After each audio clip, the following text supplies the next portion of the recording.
on us Twitter. We have probably the most followed digital pathology Twitter account in the world. Do follow us, that's the university. So I was asked to give this talk by Eve, and I looked at who else was talking, and we've got Shagro, we've got Thomas. Yeah. I said, what am I going to talk about? I said, well, most of what I spend my time doing is a bunch of deep learning stuff. I thought, well, actually, I don't want to talk about that because everyone else is going to talk about loads of deep learning stuff. So what else can I talk about? So I rashly said I was going to talk about the history of digital pathology in Leeds over the last 15 years. And then I forgot about it until about last week. I went back and I thought, did I really say I was going to talk about this? And so then I sent a bunch of panicked emails to a bunch of my colleagues and said, I'm going to give this talk. What am I going to talk about? So I'm going to give thanks to a lot of my colleagues who helped me out here and provided a whole bunch of stuff. But here's the timeline. So in Leeds, I think I'm right in saying we're certainly the first university to get digital pathology scanners and possibly the first people to get digital scanners in Europe at least. And there's some people who predate us certainly in the States. And so yeah, in 2003 we got our scanners. Here's kind of some highlights. I'm not going to talk about everything here, but largely I guess our activity is divided into sort of three areas. When we started was trying to bring it into clinical practice. Can we actually take digital pathology and use it in everyday clinical practice? And I'll tell you what, that took us quite a while to do. But the other kind of areas we ended up going into, and a lot of other people end up going into when you start getting scanners, is teaching material. So teaching digital pathology is a great resource for doing teaching pathology to junior doctors and enthusing them about that actually pathology is a thing that they might want to go into, because it's not obviously the most sexy area of medicine. It's not surgery, but you do want good people. You just don't, you don't want the people who kind of want to do it because it's easy. You want people who are genuinely interested in the field. So actually enthusing them about pathology is something you can do with this digital technology. And of course, preclinical research is something we've done an awful lot of, and that's kind of my area more than anything else. And do a lot of stuff with trying to bring it into 3D and talk a little about our spin-out company as well in this area. But I guess with any story that's about history, you have to start at the beginning. And these two gentlemen, so at some point in early 2003, these two guys who are Phil Quirk on the left, who's a pathologist, Professor Phil Quirk, and Darren Trainer, who was also a pathologist and was a registrar at the time in 2000, walked into the School of Computing and had a meeting myself and another computer scientist called Andy Bullpitt, and said, we're getting these things called digital pathology scanners. We think we should have some computer scientists involved. And, oh, by the way, Darren wants to do a PhD in this. Would you be interested in being involved in the supervision of this PhD? So I spent the last 15 years saying, telling everyone that I was actually Darren's PhD supervisor, and I got him into this, but this is not totally true. I think that the person really to blame for this whole activity in the first place is Phil Quirk, who got a grant sometimes about 2002 to get some Imperio scanners, put them into our preclinical facility and actually evaluate them. Where could we actually use this technology in clinical practice? And of course, Darren presented with the opportunity to do a PhD, did almost everything else apart from the PhD, and 7 years later we finally persuaded him to actually submit a PhD thesis. In the meantime, he'd done 1,000,001 different projects, and the PhD thesis was completely different from the one he'd proposed 7 years earlier. So that's kind of how we got into this, and so I guess a lot of people in this room would have heard Darren speak about digital pathology, and he's been very much one of the people in the field that's gone out and shouted about it and said this is great technology, and he's persuaded a lot of his clinical colleagues that this thing really can be used in clinical practice. Is that the monitor arrangement in your office? Or that's actually Phil's. Is it still there? It is, yeah, I think so. That's Phil's Mac. So this is one of our smaller ones, actually. So we have much larger ones. I'll talk a little bit about the Powerwall. I haven't got much about the Powerwall, but that's Phil's Mac. So there's only 4 screens, but we have much larger ones than that. So that's just Phil's personal one. So what's the context? So we started, so these two guys are actually they're hospital pathologists, they day-to-day report, but also the hospital is co-located with the university department as well. So in terms of the hospital, it's a reasonably large regional centre for pathology, 45 consultants and 30 trainees, about 250,000 of H&E sites a year. And we do a lot of pathology in Leeds. And we've got the great thing is the university department is actually in the hospital, it's on the same site. And we started preclinical scanning in 2003, but now we're up to 8 perio. I was talking to someone about the numbers earlier. We have 8 perio scanners in the preclinical. We have much more in the clinical lab. We've got about 250,000 slides and 160 terabyte of image data. A lot of our image data is preclinical stuff is online for teaching purposes. You can't download it, but you can view it. So there's a whole bunch of stuff I'll tell you in a minute about teaching resources. So what is digital pathology used for in Leeds? So the teaching material delivered by the web, but also novel interfaces. And you're asking about these sort of novel interfaces. We've built these crazy power walls, which are massive monitors that take up a whole wall. And actually, this is really good for actually doing the teaching of pathology to junior doctors. Clinical diagnosis. Can we actually replace the microscope as part of the process of diagnosing, for example, cancer or liver disease or those sorts of things? And what is the best way of doing this? One digital pathology viewer is not the same as another in terms of the ability to actually carry out the task and carry out the task effectively. And of course, actually, multi-site is a big argument for digital pathology. If you've got the people with the tissue in one location and you've got the pathologists at a different location, for example, a local hospital sending material over to Leeds through water, this is a big argument for actually using digital pathology. Because otherwise you have to take a glass slide. There's a guy in a motorbike has to courier across, possibly from one town to another in Yorkshire, because we have Leeds is the centre of the cancer reporting. We also have lots of little hospitals in the smaller towns. And of course, preclinical research is the third really big application. In fact, it's what's kept us going for 15 years in terms of money, in terms of doing drug trials, facilitating multi trials, collating material and putting it online. And of course, doing quantitative analysis in terms of looking at getting numbers out of it and automatic image analysis, enabling that.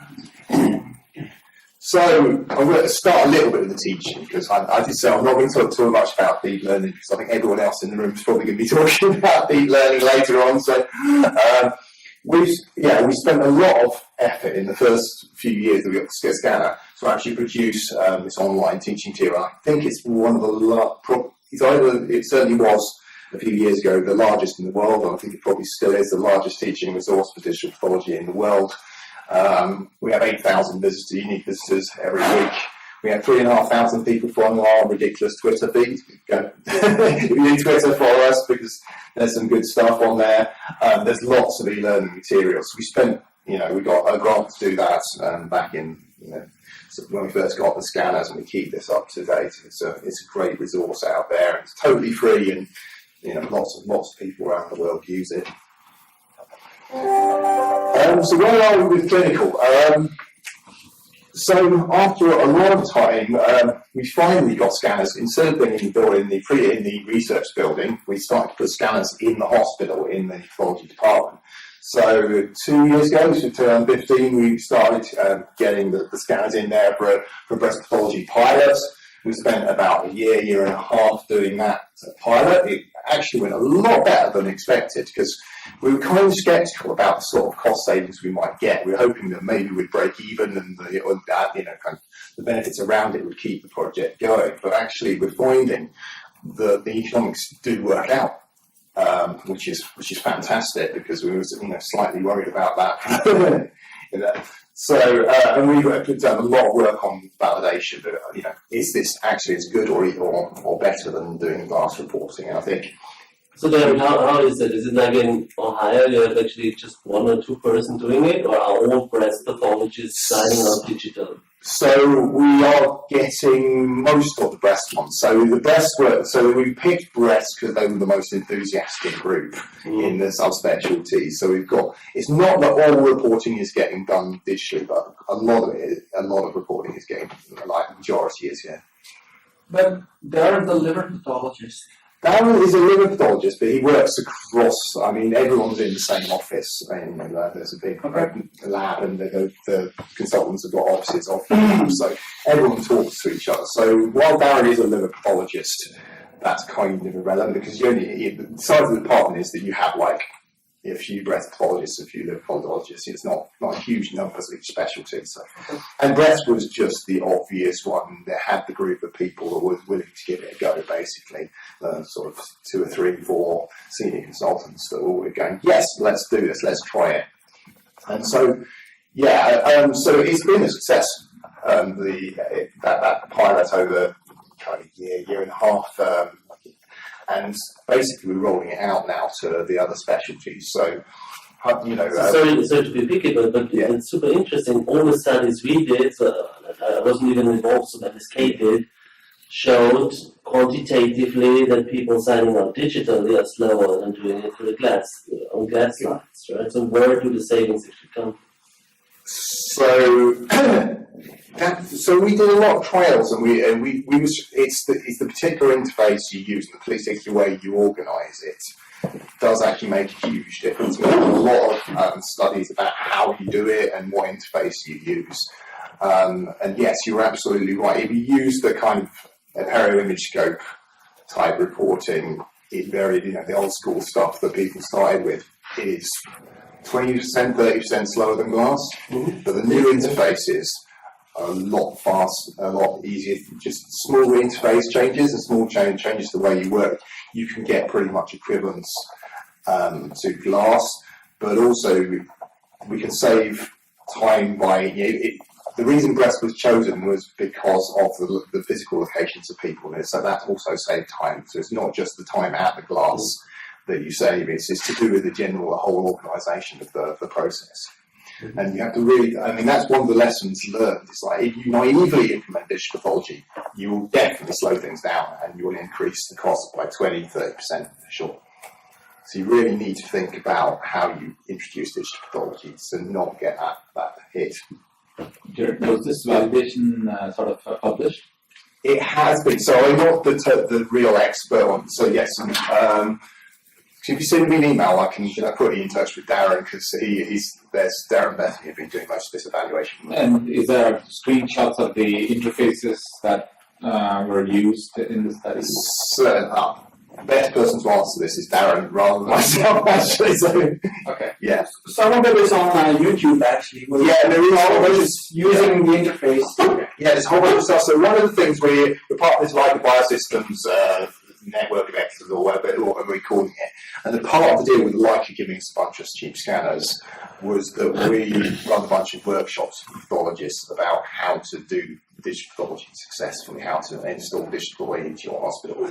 And while they're obviously focused, I think a lot of the lessons we've learned are probably quite general about how you organise your digital pathology service for clinical. So the best people to talk to, is Bethany and Darren really, rather than myself, because I'm a computer scientist, and so I haven't been directly involved at the coalface, as it were. So where we are, so we're scanning 300 slides a day in clinical. We're also doing similar or slightly larger numbers in the preclinical lab still, whatever we're doing with the trials. So that's all. They are run as pretty much separate activities. So they are, while they're both run by Darren, the preclinical lab is about half a mile away at the other side of the hospital, and it has its own set of scanners, its own set of storage. And the clinical lab is in a different building and has exactly it's all run completely separately with different support, and because they're actually, while they're in the same hospital, there's the university employees and there's hospital employees. So yeah, and basically IHC is the next step. But that's the clinical lab there, I forget the name of the lab tech who's doing all the scanning and loading, but that's her there, and she spends her entire day loading slides into digital scanners and making sure everything's QA properly, etc. So this is an interesting question. We started scanning, preclinical scanning in 2003, and we started preclinical scanning, say, clinical scanning 2 years ago, so that's actually 13 years. Why did it take us so long? And there's this is a really complicated question, but it deserves a little bit of an answer. I don't think this slide totally covers that. But I think one reason we were really skeptical, we did a whole bunch of studies, just like Thomas is saying, that showed that digital was slower than glass. How can you argue to hospital management that you should introduce digital pathology if you're actually arguing and saying, look, we've done all these studies and we're going to slow the workflow down by 20%. So this was one of the major reasons that we didn't in 2005 or 2006 start, trying to put scanners in the hospital, because we knew with the interfaces that were around about that time, you would definitely slow things down. But we did a bunch of things to work out how do we make this faster, and certainly interface changes, display changes. So actually, I've got a slide. I'm going to put that ahead to this slide here. So we spent a long time obsessing about displays and how big the display need, and this is a great slide because this is what you see when you look down a microscope. This is what you see equivalent if you look at 17-inch SGA monitor, which was the standard at the time we were doing a lot of these experiments. So you can see the field of view you get looking at a small monitor is very much more restricted than if you're looking down a microscope. And this is one of the reasons why digital isn't as good. So we started obsessing about big screens for a long time. And the question was, how big is the screen big? And they need to be, and the answer is probably not as big as we were making them in the early days with our power wall-size displays, but bigger than like a small one. So you don't want to do reporting on a laptop, you don't want to do it on a tablet. But actually, we found actually in the end that sort of 20-something inch monitors were probably, if you've got a couple of those, actually it can, sufficient. You don't really need to go up to a power wall that's the size of the wall. Also, the way that the user interface works. Doesn't this depend on the resolution of the monitor? Absolutely. Monitor resolution, the brightness of the monitor, the quality of the monitor, color resolution. And also but I mean, even today's tablet, it's like 7 inches large. I mean, it gets so if it has 4K resolution, then you still see more than what you used to see in the 17 inches. You see the details. Yeah, of course. The pixels are too small. If you make pixels, if it was on your phone and you may have megapixel resolution, but you can't see the cells. You can't see the cells, can you? So you do need the size of the pixels as well as the number of pixels. So you need the combination of the actual physical size of the monitor and the resolution. Absolutely. So you need high resolution. You need good quality monitors, and you need big. And the multi-monitor setup, because you've got your monitors for looking at the image itself, and you've got other things to look at. You've got the reporting system, so you need to do. You've got the control of where you are on the slide, etc. So there are things that aren't just image data on the screen. Having a second monitor for that is really useful. Derek, since you're talking about breast tissue, do you have a sense of the sort of region of interest? So, in other words, if there is a duct, very likely that the attention would go looking into the duct, and what would happen, right? So here, the way you're posing it, it has a technology issue, of course, but you're not. What's the biology? So you say, as long as I can cover the duct. So do you have a sense of what's the field of view? What's the context? What is the size of the spatial context that they seem to be paying attention to? I think you need this. This isn't good enough, and we proved that this isn't good enough. But what if the duct actually fits in there? then it doesn't matter because It doesn't, but I think I guess we're talking about the general case rather than specifics. Yeah. Because you're not going to have a different monitor set up for different reporting situations. You have to have a standardized monitor set up. Right. And I think this is a really nice diagram because it shows that 17 inch is actually now, when we did this, 17 inch was actually fairly standard. The 17 inch now is pretty small, isn't it? So if you start thinking about, well, what do I really need to be the equivalent to the microscope? And you're starting into the kind of high 20-something inches. Actually, the experiment suggests that, first of all, we did small and then we did Powerwall, and we showed that the really big monitors definitely make a huge difference. And then we started scaling it down. Well, how big do we really need to do? Because it's not very practical to have a wall-sized thing in everyone's office. So how big does it really need to be? And the answer was, I can't remember the exact size, but it's kind of like a big monitor. You don't need to have multiple monitors for the imaging bit, but having a second monitor for all the non-imaging stuff is really useful because you're not taking screen real estate for all of that. So the setup we've got here, actually that's a really this is our viewer that we built and we licensed. So this is the viewer that you're going to get with a Roche scanner nowadays, which was actually built by us. This is a really bad photograph of it because the way this viewer works is you put all your slides in a case and you can actually treat them as one big slide and you can actually zoom in and zoom out really efficiently with this viewer. Is that the new U-Path thing you're talking about? I don't know what it's called, but it's the new Roche viewer. So this is the prototype. So U-Path is supposed to face the Virtuoso. I don't know the brand names, but yeah, the one that's coming out soon is basically the one that we implemented. And we did a whole bunch of experiments on the design, and it's got a kind of a fairly novel design about how you navigate the slides and you can quickly go between slides. You've got the second display there. This is a very old version of it actually. There's a lot of reporting stuff here now in the Roche version, but you can very much quickly move between the slides, and the way the zooming works is slightly very different from how, for example, perio-imagoscope worked in the old days.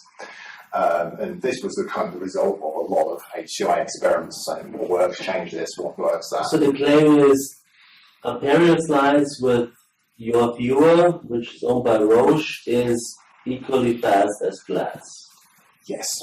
No, Plus, I think this is actually an old thing because this is. Actually, I'm not sure. Maybe this is less. It's equivalent to glass. I'm not going to claim it's faster.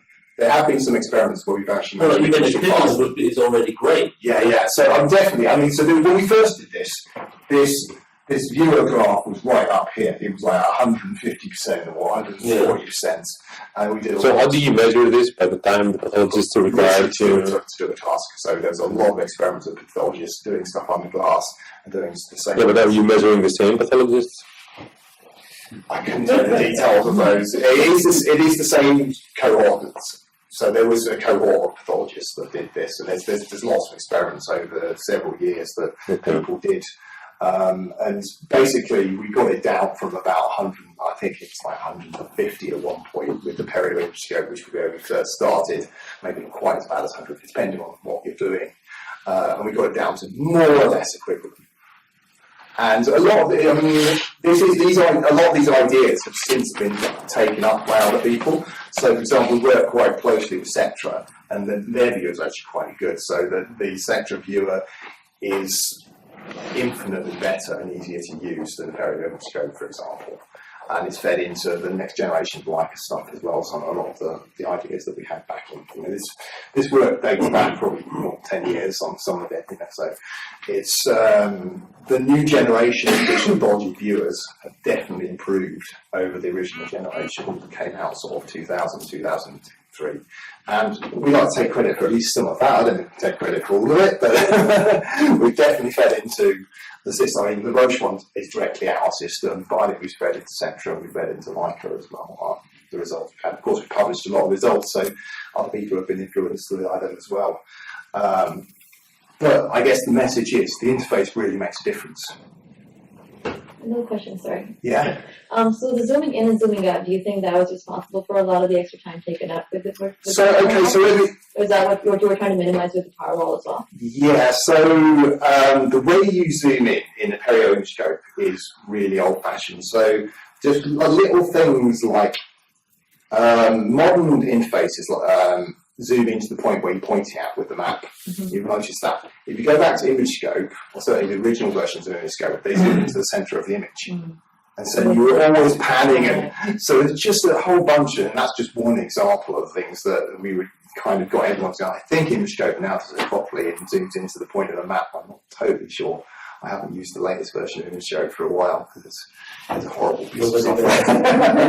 But it's certainly the new generation of online Perios Leica stuff does that, because we advise Leica when there's ridiculous problems like that are really slowing down their viewer. So, and it just takes trial and error, and it's kind of tedious experiments with people using interfaces. But I think as you said, there's no point in doing digital pathology if it's going to make things slower, and so you have to make it faster. You have to make it at least equivalent, otherwise just no management is going to buy into this whole digital pathology idea.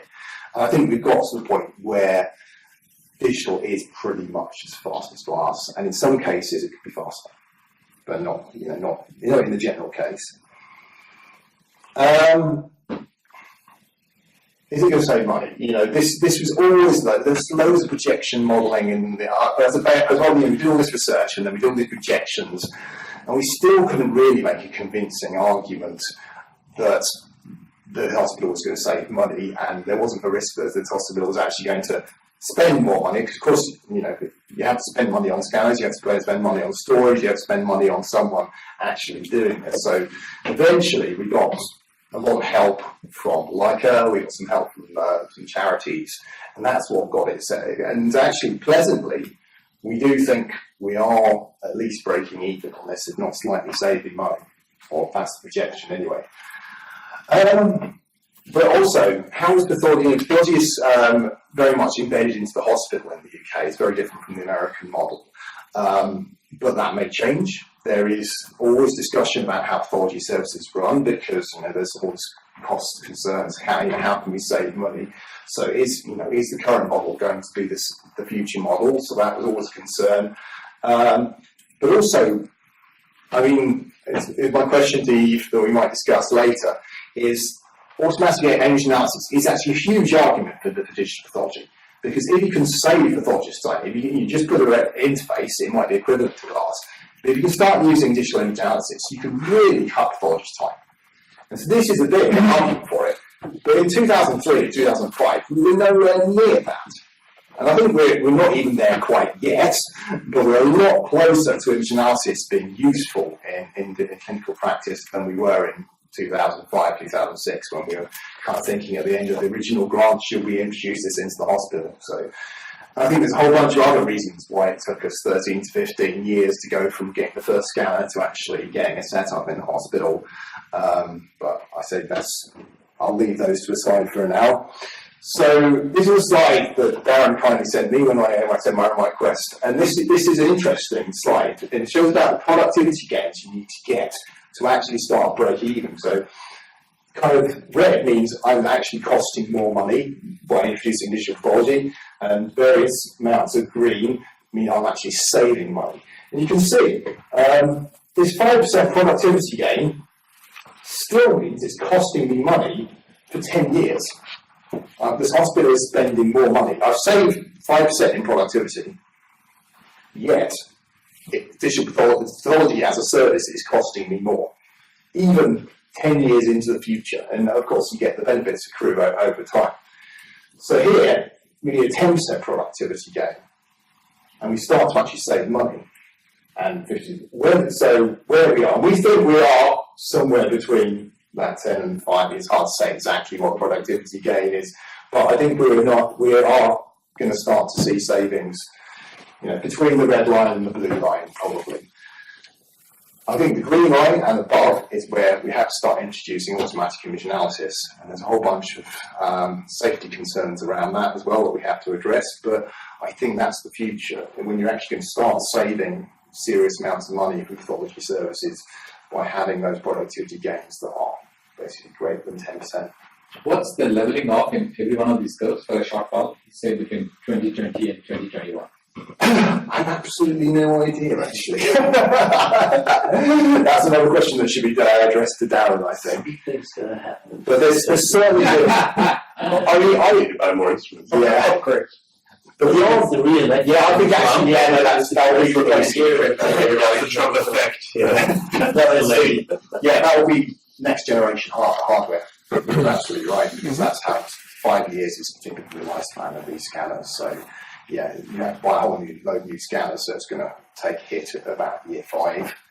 But be efficient, so not just for meetings. It took someone half an hour to find it. Yes, exactly. Yeah. So there's a whole bunch of benefits around digitalisation, about working off-site and where people can be. You can outsource things you're reporting to people in a different country if you want to. So there is a huge, or you can actually, conversely, you can be outsourced to from other countries. So who does the reporting doesn't have to be co-located with where the slides are prepared anymore with digital. So it introduces a whole new aspect to the pathology system. We've seen that slide. These are interesting ones. So this is that you were talking about. This is actually another one of our slightly larger but smaller powerful systems. So we've installed a bunch of those, some in hospitals, some in the university. That's still quite a small one actually compared to the one that we've got in the hospital, of these massive displays, and they're typically used for teaching purposes. They're actually used within the undergraduate course now. Is the black grid an issue for viewing?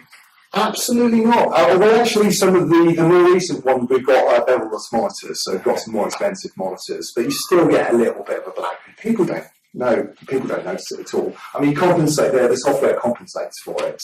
So, like, you've got the gap there. But yeah, the latest monitors are bevel-less anyway, so you've got hardly anything in between. You know, when you kind of stood back this far, it's not really an issue at all. And it's a great teaching resource. We've done a whole bunch of studies about it being good for teaching, but also enthusing people about pathology, because these people could go into any specialty. But you want them to go to pathology if they could. And that's it. And that enthusiasm about pathology, not being a really dry part of medicine, is a really good thing about digital pathology. Why am I telling you this? We're in a computational pathology workshop, and I just did avoiding talking about deep learning for some reason. Well, there's a reason why. Why haven't I talked about image analysis hardly at all yet? And I've been going for about 20 minutes. So in the long term, it's possible, not necessarily probable, but computers may completely replace pathologists. I don't know what the probability of that is. It might happen, it might not happen, who knows. But I think what we do know is this is a fair way off. Pathologists are going to be around for quite a long time. So what are we doing now in 2018? What we want to do is help pathologists do their job better, which means can they do their job faster and can they do their job better? And it's about augmenting what pathologists' skills at the moment. And this is what digital pathology is about in 2018. And to augment, I guess most people here are interested in image analysis and data mining and actually getting some information out of images. But you also have to think about how you use this within clinical practice. If you can have the fanciest algorithm what you like, but if you don't use it right, then it's not actually going to make clinical practice any safer, or any quicker, or any cheaper. And so the sort of things we've been doing about workflow and about incorporating I think we need, this community needs to start getting these image analysis algorithms, stop quoting, we've got 99.9% error, and we need to go say, this is going to make the diagnostic process better, or this is going to make the diagnostic process faster, therefore cheaper. That's what, ultimately that's what we're doing. Accuracy is only a means to that end, I'd say. And this is why I decided to start the talk with all this stuff, because it isn't just a matter of computer scientists sitting in an office coming up with a bunch of algorithms. It is about using those algorithms in the right way and putting them in the right place. So, having said that, I couldn't come to a computational pathology workshop without talking about computational pathology. So here's some sort of highlights. Some are kind of old stuff, some are right up-to-date stuff. So I'll move on to that. So I thought I'd put some lessons learned that we've learned over 15 years of doing a lot of preclinical image analysis. The first lesson is you don't always need the latest, greatest technology. You want something that gives you a piece of information and it needs to be robust. But it doesn't necessarily have to be the latest, greatest deep learning algorithm to do that. You can get some really interesting clinical results by doing some pretty simple stuff. And here we've got just collagen quantification, which is essentially finding red stuff. Incredibly useful. Here we've got liver fat quantification, essentially finding round white stuff. These are not ridiculously hard computer vision problems. However, they're incredibly useful within preclinical research. The second lesson was sometimes you don't even need to do automatic computer vision at all. And we spent a lot of time doing a thing called stereology, which was actually helping pathologists quantitatively analyze slides rather than qualitatively analyze slides by dividing them up into, for example, grids and assigning some property manually and getting optical interfaces for doing so. He touched on this subject a little bit earlier. This has actually shown a whole bunch of different really interesting clinical things by doing absolutely no automatic image analysis. So, that we should, it doesn't have to be the latest, greatest thing to be really useful. So that was one lesson that we learned early on. So, the results are interesting plugging his stuff. I'm laughing because I recognize the CMU1 SPS slide. Oh, yes.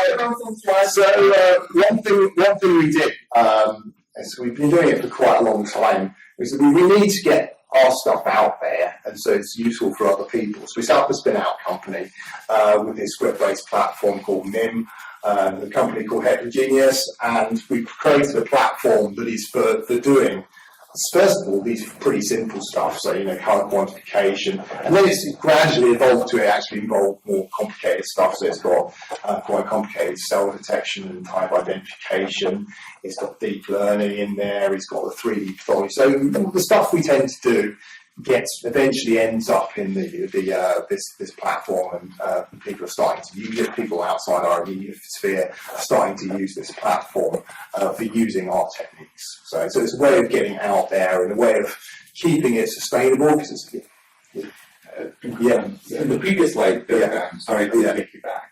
I know you said you don't need necessarily need. But do you have a good sense of false positives and false negatives here? So I think it's like any algorithm, you need to validate it. So you need to validate, you've got an incredibly complicated deep learning algorithm that identifies tissue, or you've got an algorithm that identifies red stuff. You need to validate it. And actually the validation process of those is pretty similar. You look for false positives, you look for false negatives. But you have a sense of the bound, saying, guys, there's no way you could get beyond 97, in terms of accuracy, because this is just impossible with the scanning, with the... Depends on the problem you're talking about, really. But I mean, certainly, a lot of the stains are designed to make this easy for you, right? So a collagen stain is red. It's pretty obvious what's red and what's not red. You can get very, very high accuracy by doing some reasons. It's not totally simple, but like per pixel color analysis in the right way. Of course, if you do it in the wrong way, then it doesn't work at all. But, I think we've got quite a nice way of doing per pixel color analysis, and it's been incredibly useful for all sorts of things. And actually, if you're a pathologist starting out from scratch, you've no idea how to do per pixel color. For a computer scientist, it's trivial. It's like it's a couple of one line of MATLAB. But for someone who's not a computer scientist, putting that tool in their hands and allowing them to use it is incredibly powerful. And they don't need to employ a junior computer scientist in their lab to kind of write a bunch of MATLAB scripts that will be out of date as soon as they you put a tool that's got buttons and they press them. And it's simple stuff, but it's incredibly useful, and you can get some real clinical outcomes from that sort of thing. So that's kind of the message. I know as computer vision people, we love the latest, greatest things. We want the latest generation of neural network that does everything and makes the teeth. But it's not necessarily what the doctors want in the first instance. It's also to get people interested in those in the latest greatest technology. Sometimes this is kind of a gateway as well to it. They're just interested in quantifying IHC or counting a few cells, etc. You can gradually work with them. And then we talked about training earlier, because most doctors who start on their pathologists who start this really have very little understanding of what image analysis can do. If you start them on something that's really complicated, which may not work, but, then they will say, oh, this image analysis stuff is rubbish. If you start them with something that's clearly going to work, like IHC quantification, using just by detecting the brow, and they get a nice result, they suddenly become advocates of digital pathology and image analysis in general, and you can start feeding on to the more advanced type stuff. So, no, I agree. Actually, that's the way we do that. Is genetics as well. Yeah. If you don't have so the amount of manual man hours regardless of the company to do QA, just because the scanner companies are not able to do the simple algorithmic QA on their slides is ludicrous. But I think Philips, I was talking to Peter Hamilton last year, and Philips have got an algorithm for doing it, so I'd be very surprised if Philips don't have an automatic out of focus detection module. The Sensoscope that I've got for Sensation is a tiny firm, they do it pretty well. I'd be surprised if you don't start seeing this coming through. Yeah, and again, and everything folding tissue is another one. So I think Philips have got some technology for doing folding tissue. Whether it gets into the product, how soon, I don't know, but it's on the way, certainly. And I'd say the solution, certainly, the solution to this thing is like you can always cut another section. You can always do another scan. Just get rid of it.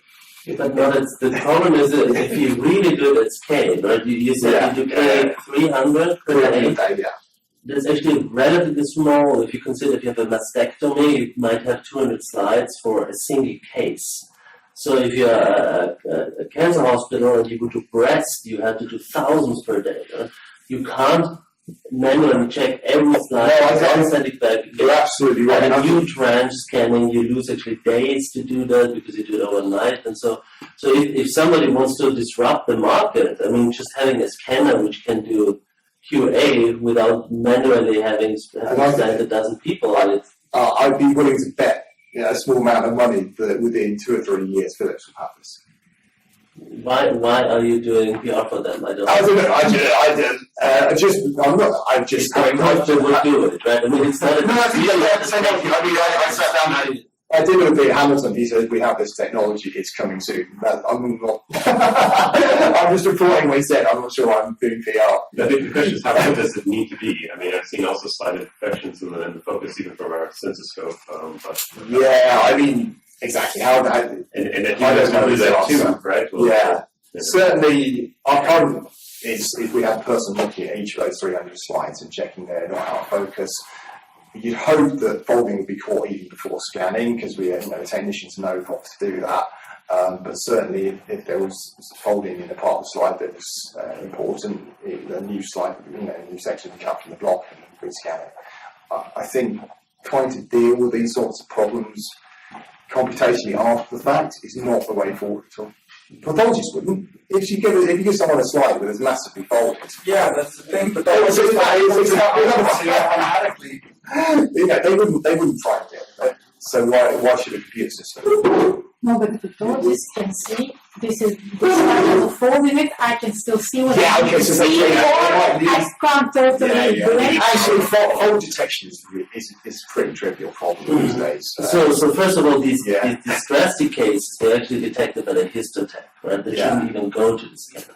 The problem with all these scanners is that they set the focus points in the wrong way, right? You will very much know that in the period, right? So if you do it at scale, most of the QC which is done afterwards is correcting focus points because they can't even set that focus point. It's ludicrous. Right?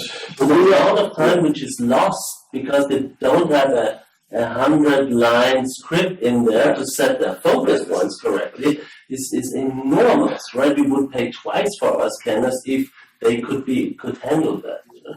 And it's such a mundane thing. And I think one reason is most of the scanner companies just produce their stuff for research. They really don't do it at scale yet, and that's the actual reason why they don't incorporate it. But I think that is changing. I think all the company, we talk very quite regularly to Philips as well as Leica and to Roche. Everyone's concentrating on clinical, and these problems are being discussed regularly. So I'd be very surprised if the next generation of scanners this isn't really fixed. I mean, scanners, like we've had 3 generations of scanners at Leeds, and each one's been a lot better than the previous generation. So I fully expect the next generation of scanners coming out to again be a lot better. And having talked to Hamilton Phillips, they're working on these problems definitely. I would like to share your optimism, but I am skeptical. Well, we'll see in a few years' time, but I don't think where scanners are now is where we're going to be in 3 to 5 years' time.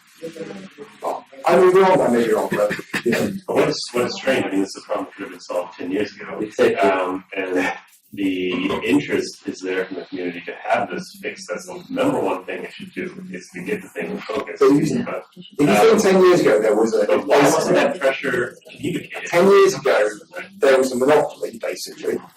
Pretty much it was a perio or nothing. 10 years ago it was preclinical, small scale. No one was thinking about clinical 10 years ago, really. I think that's why it wasn't solved 10 years ago, because they had other priorities. But I think the world has changed a lot in the last 10 years. And the priorities are definitely there. You're raising them, but everyone else is raising It's strange them. that a scanner that does this properly would have a big competitive advantage, and no company has seen that. That's what I find so strange. The betting man, I'd say Philips are going to do this. There are much better scanners, of course, out there. There are technically much better scanners than a Philips. Yeah. But if they don't have, for example, an LIS integration, it's a no-go from the first day. So you reduce to scanners who can't focus if there's just a tiny piece of debris on your slide. But that's why, anyway, yeah. Oh, thank you. I have a question about deep learning and other class. Say for myself, we need a lot of training data. So for you, how do you get this training data? Okay, so I'm kind of lucky to be embedded with a bunch of pathologists. So I guess the answer is, everyone says you need lots of training data for deep learning. Actually, what I'd say is you need enough training data for the particular problem you're working on. So if your problem is actually quite homogeneous, and your slides look kind of similar, and it's just slightly darker or slightly lighter the tissue, it isn't got much variation. There's actually lots of ways of actually cutting down the amount of data you need. So data augmentation methods make a huge difference to deep learning. I said I wasn't going to talk about it.